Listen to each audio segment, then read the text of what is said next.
I was barely tightening the last bolt on the new security gate when I heard the unmistakable screech of tires spinning too fast on gravel. I looked up and saw a beat-up white SUV barreling toward me, kicking up dust like a sandstorm. Out of the driver's seat jumped Karen, decked out in hiking boots, neon leggings, and a fanny pack that seemed to be armed for battle. She charged toward the gate, red-faced and panting, like I had just committed a war crime. Before I could say a word, she whipped out her phone, pointed it at me with trembling hands and barked, "You're being recorded! You're illegally blocking a historic trail." Her voice cracked halfway through the sentence, making it sound even more ridiculous. I stood there in my work boots, holding a wrench, confused but trying not to laugh as she shrieked into her phone, 911? Yes. I'd like to report a man for hostage-taking. He's trapping citizens on a public trail. It would have been funny if it wasn't so insane. Within minutes, 2 sheriff's deputies were racing down the dirt road toward us, lights flashing, sirens wailing, while Karen waved them in like she was directing fighter jets onto an aircraft carrier. I knew then that this was not going to be an ordinary Saturday. The deputies barely had time to unbuckle their seatbelts before Karen sprinted toward their cruiser, flailing her arms like an inflatable car dealership figure. "He's blocking access to the historical trail," she screamed, jabbing a finger at my perfectly legal, freshly installed gate. "People are stuck back there without water, without food. He's a monster!" she cried dramatically, spinning a story so wild that even the deputy had to squint at her in disbelief.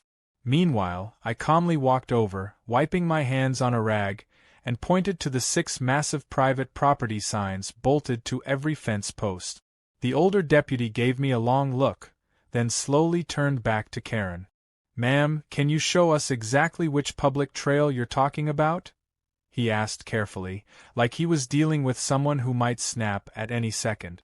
Karen puffed up like a toad and stomped right up to the gate. In a move that seemed ripped straight from a bad comedy movie, she grabbed the locked gate, tried to yank it open, slipped, and tumbled backward into the dirt, losing a sandal in the process. For a moment, everything froze. Then, as Karen struggled to untangle herself from a low bush, the younger deputy coughed to hide a laugh. Karen wasn't deterred.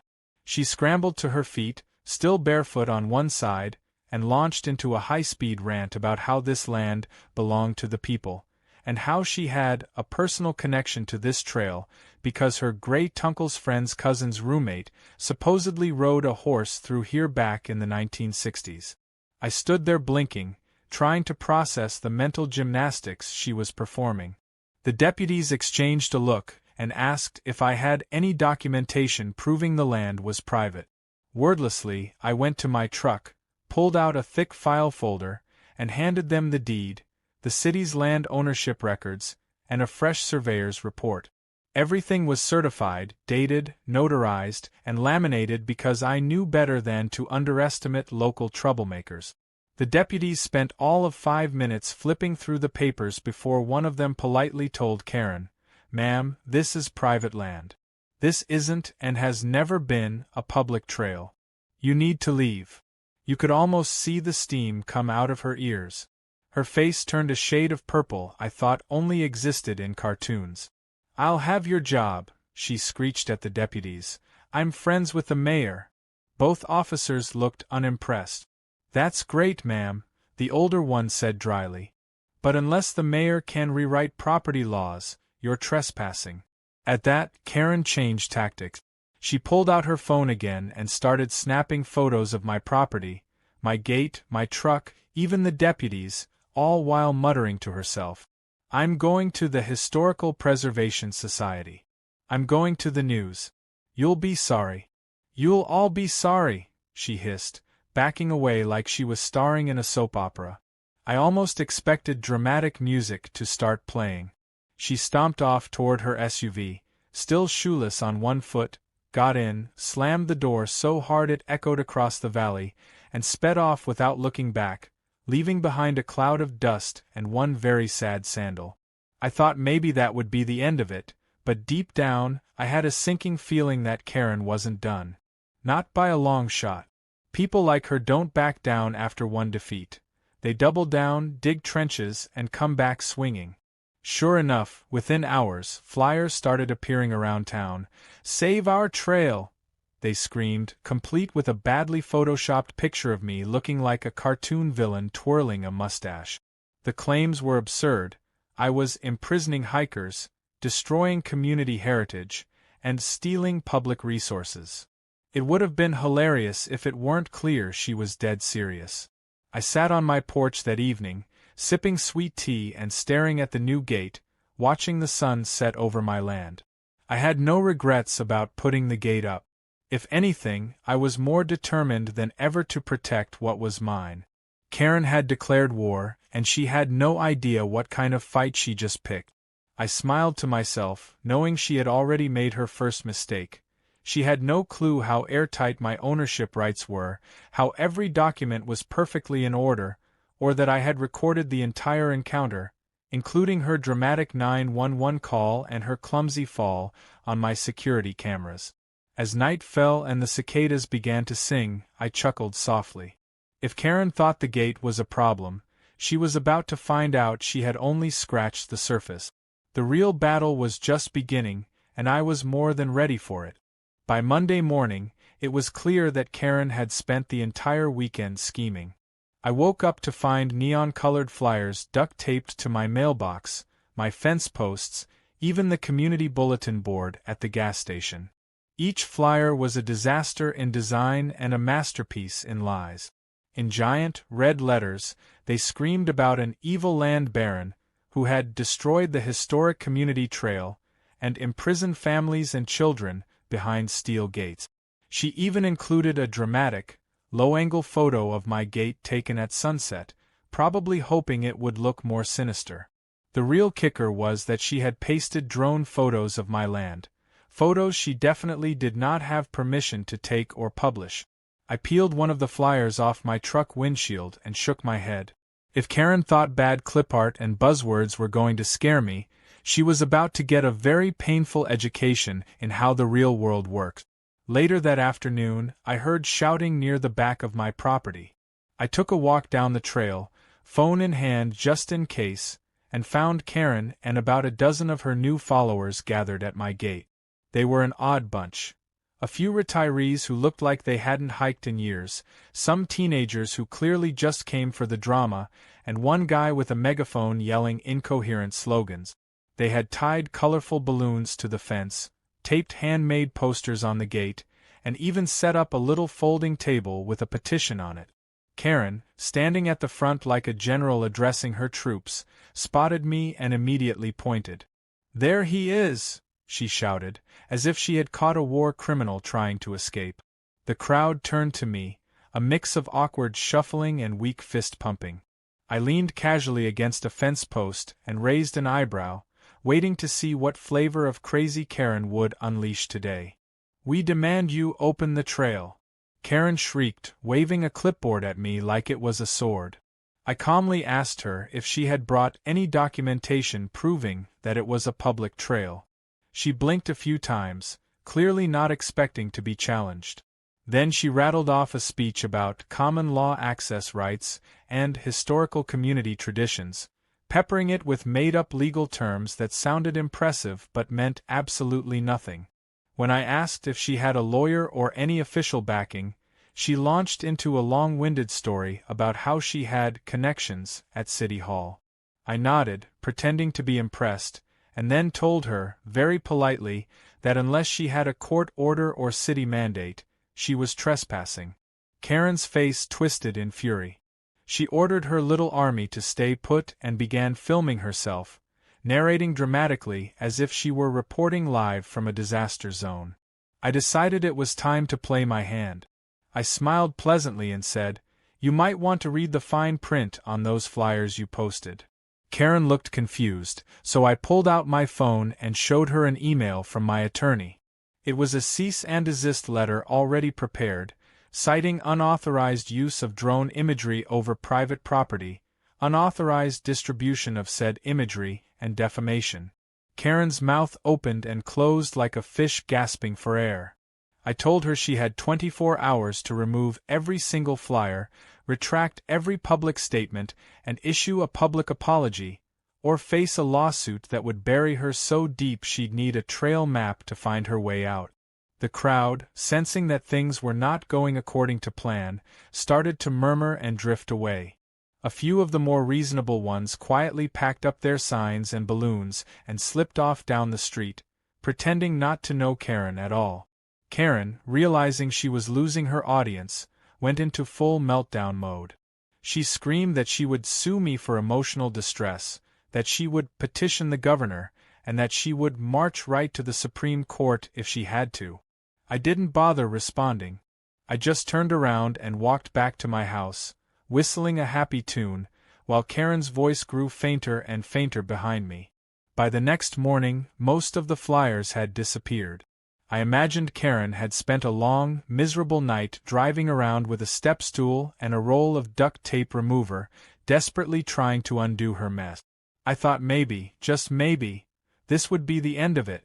Maybe Karen would realize she was outmatched and slink away into the background. I underestimated her again. A few days later, I was woken by honking and shouting outside. I threw on a shirt and ran to the front porch. There, once again, was Karen, but this time she had brought reinforcements. She had organized a public protest at my gate. There were about 20 people milling around, holding poorly spelled signs with slogans like "Open the Public Trail" and "Free the Path." Some even camped out with lawn chairs and coolers like they were tailgating a football game. One guy was grilling hot dogs on a portable barbecue, completely oblivious to why he was even there. Karen spotted me and immediately grabbed a megaphone. "Attention, attention!" she blared, her voice crackling through the cheap speaker. "This man is holding our community hostage. We will not leave until justice is served." She thrust the megaphone toward my face and demanded, "What do you have to say for yourself, you oppressor?" I simply smiled, pulled out my phone, and started recording. "Say cheese, Karen," I said cheerfully. After about an hour of watching them loiter and shout meaningless slogans at the fence, I decided it was time to call in some professionals. I called the sheriff's department and explained the situation. The dispatcher sighed heavily, like she had been dealing with Karen all week, and promised to send someone out. When the deputies arrived, they took one look at the mess, exchanged a few words with Karen, and then gave her a choice: disperse peacefully or face charges for trespassing and unlawful assembly. Karen, sensing the tide turning against her, tried to rally her followers, but by then most of them were hot, tired, sunburned, and realizing they were standing on private property for no good reason. They packed up their grills and lawn chairs and trickled away, leaving Karen alone at the gate, red-faced and sputtering with rage. She kicked over a cooler in frustration, then stormed off muttering threats about lawsuits and civil rights violations. I waved cheerfully as she left, then turned to the deputies and thanked them for their help. As they pulled away, I stood at my gate, looking at the now empty trail and the scattered debris from Karen's failed rebellion. It was over for now, but I knew better than to relax. Karen wasn't the type to give up after a little embarrassment. No, she was the type to double down, and the next time, I had a feeling she would make an even bigger mistake. I locked the gate, smiled to myself, and walked back toward the house, already planning my next move. If Karen wanted a war, she had no idea how prepared I was for the battle ahead. It had been a few quiet days, almost eerily so, and I knew better than to trust it. Karen wasn't the kind of person who admitted defeat or disappeared after losing a public tantrum. No, her silence meant she was cooking up something bigger, something reckless, and sure enough, my hunch proved right late one night when my phone buzzed with an alert from the security system.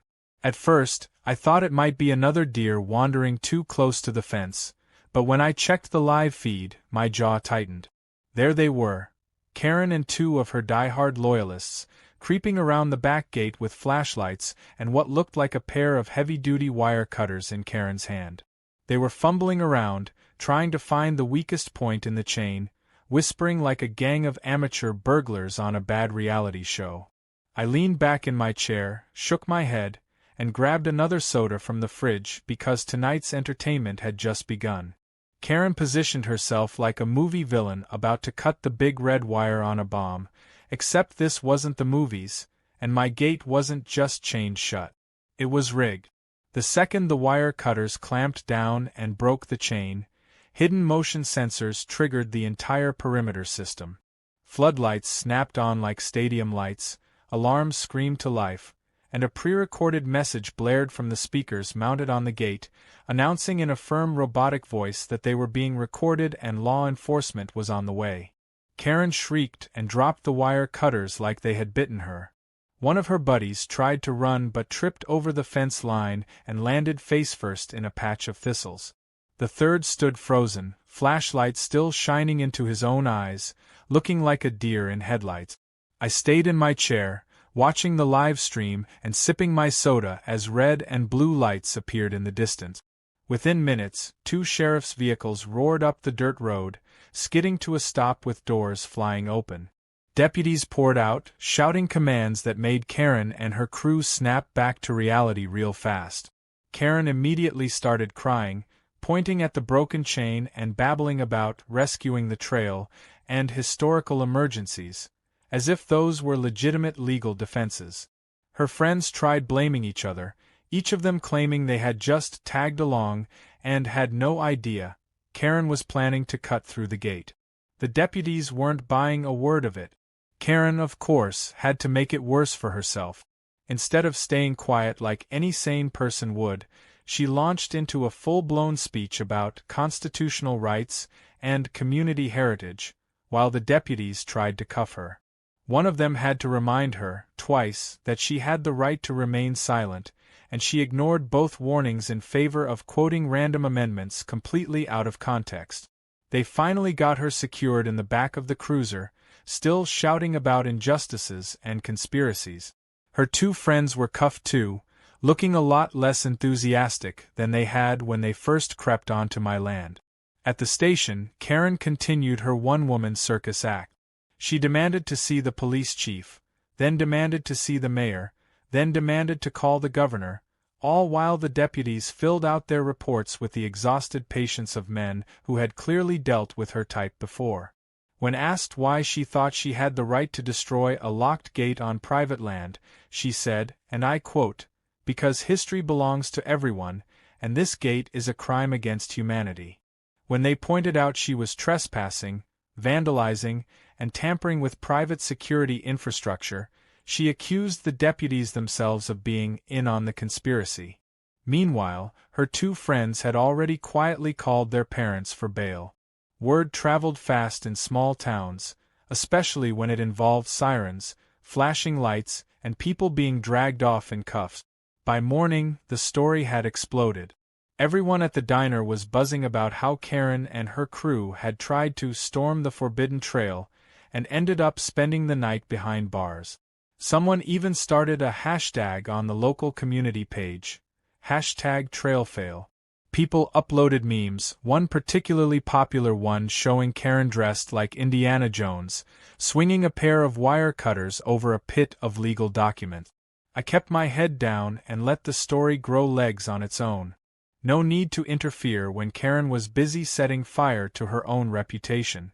Meanwhile, I met with my attorney to prepare a formal case for property damage and harassment. Not only did Karen's little adventure give me enough evidence to file charges, but it also opened the door to filing a restraining order.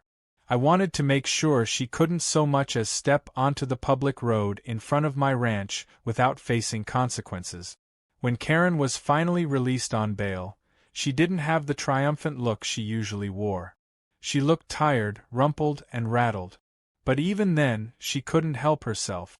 She staged a pitiful press conference outside the sheriff's office, standing in front of a few bored-looking reporters and reading a statement she clearly wrote herself, filled with buzzwords about environmental rights, cultural preservation, and systematic oppression by wealthy landowners.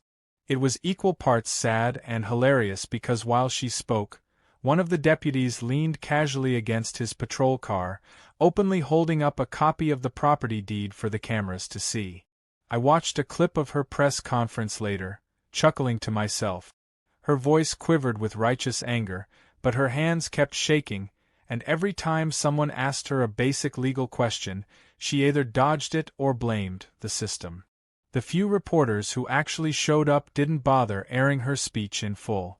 They just cut together the highlights of her getting arrested, fumbling through her defense, and then a short segment featuring my beautifully documented land record. The cherry on top came later that week when I received a letter from the city's legal office. Karen had filed a ridiculous complaint demanding the immediate demolition of my gate. The response from the city attorney was a masterpiece of dry, bureaucratic savagery, politely informing her that not only was my gate fully permitted and legal, but if she pursued frivolous claims again, she could be held liable for court costs and damages. I framed that letter and hung it right next to the gate's deed. It was clear by now that Karen had crossed the point of no return. She wasn't just a noisy neighbor anymore. She was a full-fledged public nuisance, and every move she made only dug her deeper. I tightened the security around the property, installed a few more cameras, and settled in for what I knew would be a long but inevitable victory. Karen had declared war, but she brought a toy sword to a battle where I had the law, patience, and an endless supply of popcorn on my side. The court date came faster than anyone expected. I had spent the days leading up to it preparing meticulously with my attorney, organizing every document, photo, and video into neat little folders ready for battle. I wanted this to be thorough, undeniable, and most importantly, permanent.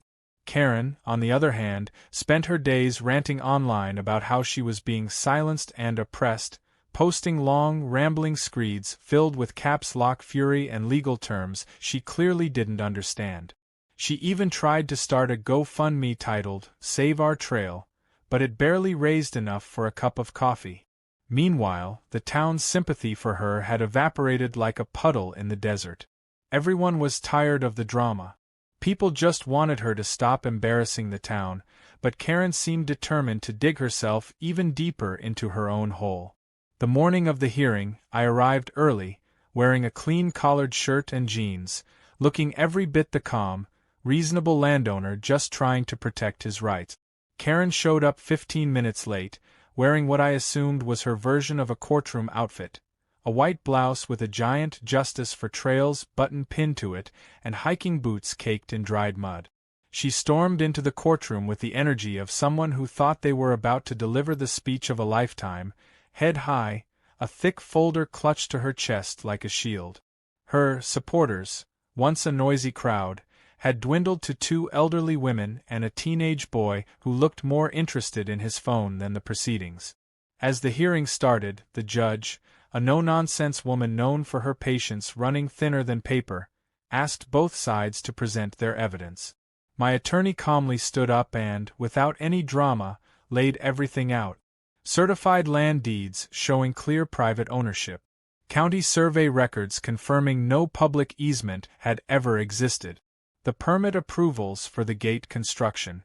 The security footage showing Karen cutting the chain, along with timestamps and GPS markers.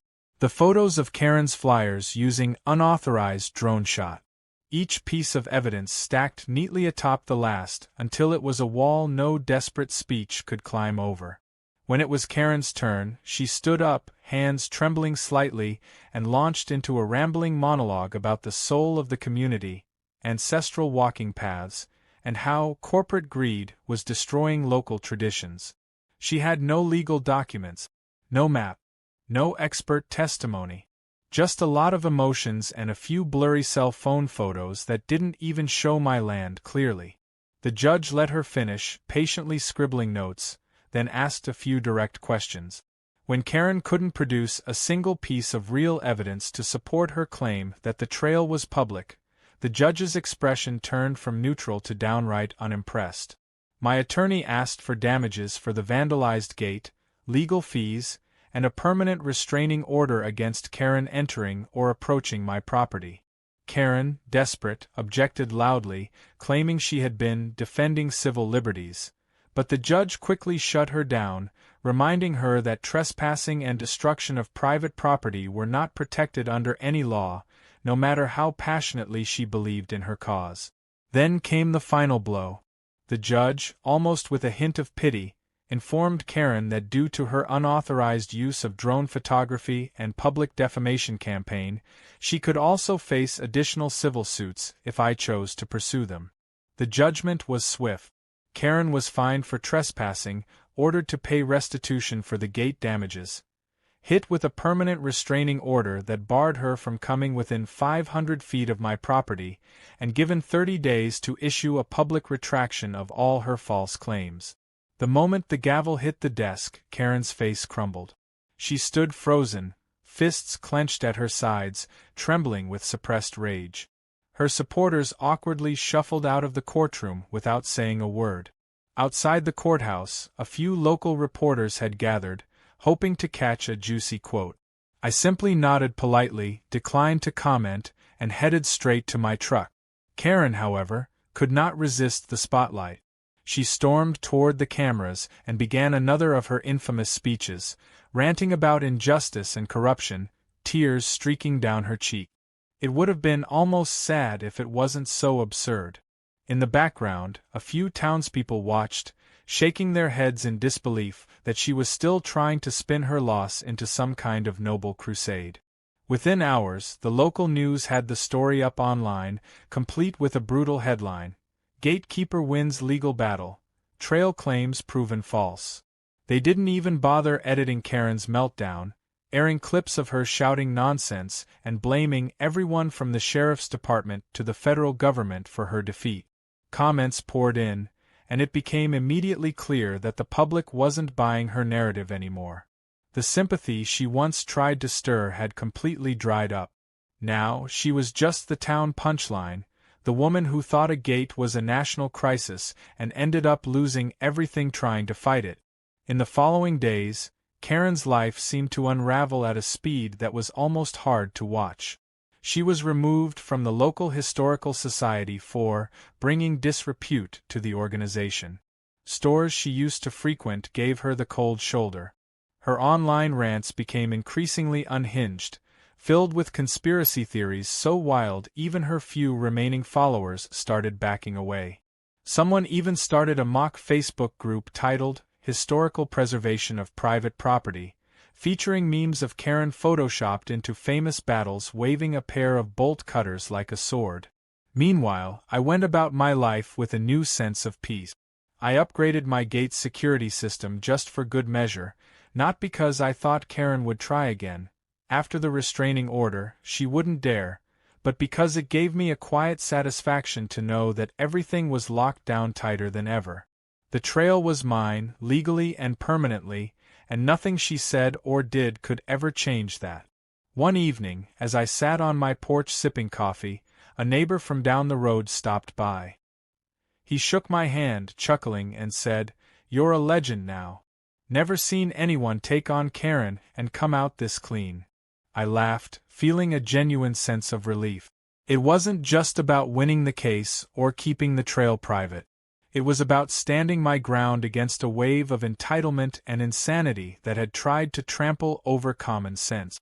I had drawn the line, and Karen had run straight into it headfirst. I leaned back in my chair, watching the last rays of sunlight dip behind the hills, the air cool and still. The trail was quiet, the land peaceful, exactly how it should be. For the first time in months, there were no shouts, no flyers, no protests. Just the gentle hum of crickets and the whisper of the wind through the trees. The battle was over, the war won, and all it had cost me was patience, preparation, and the unshakable certainty that truth, unlike Karen's flyers, didn't tear so easily in the wind. The days following the court decision were like stepping into a new version of my life, one where the air felt lighter and my land felt even more like mine. Karen had been legally banished from my property, her reputation shattered into 1,000 tiny pieces, and her constant chaos silenced for good. Still, a small part of me knew that when someone like Karen loses a war, they don't walk away gracefully. They limp away, bruised and bitter, and occasionally try one last desperate swipe. I was ready for it, but it still managed to be even more pathetic than I had imagined. It started with small, petty things. Someone dumped a pile of balloons tied with "Save the Trail" notes near my fence, as if that would guilt-trip me into tearing down the gate.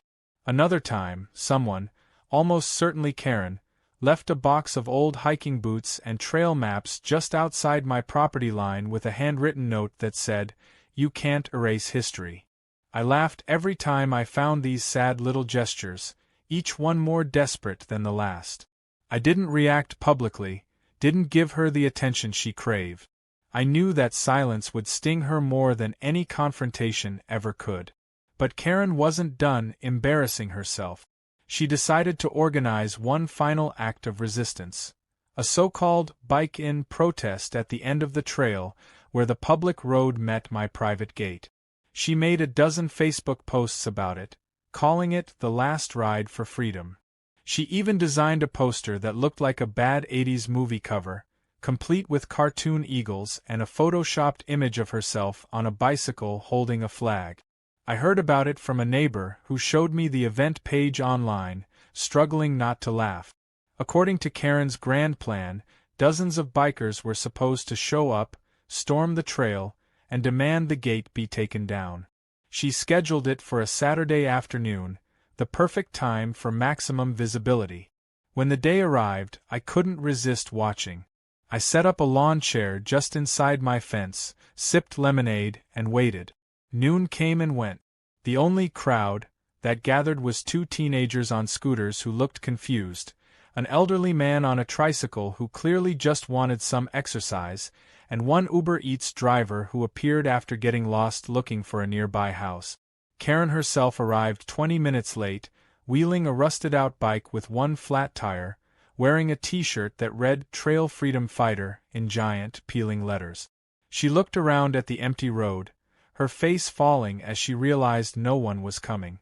For a few minutes, she stood there stubbornly, trying to pose like a hero standing at the gates of injustice. But it was just her, a sad little bike, and a broken dream. I stayed silent, letting her stew in her failure. Eventually she snapped. She tossed her bike onto the grass, kicked a pebble into the fence, screamed something incoherent about corruption, and stormed back to her car. She peeled out so fast that gravel sprayed everywhere, some of it bouncing harmlessly off the gate she had failed to defeat. That was the last time I saw Karen try anything near my land. It was a fitting final act, not with a bang but with a whimper. With Karen gone and peace fully restored, I decided it was time to add something new to the gate. I hired a local metalworker to craft a custom sign, a playful nod to the entire saga. A few weeks later, he delivered it, a beautiful wrought iron plaque mounted above the gate, reading "Private Trail," protected by common sense and court orders. Beneath it, in smaller letters, it said, "All trespassers will be live-streamed for your entertainment." It wasn't petty. It wasn't cruel. It was just the perfect reminder that stupidity had consequences and that some battles, once won, deserved a trophy.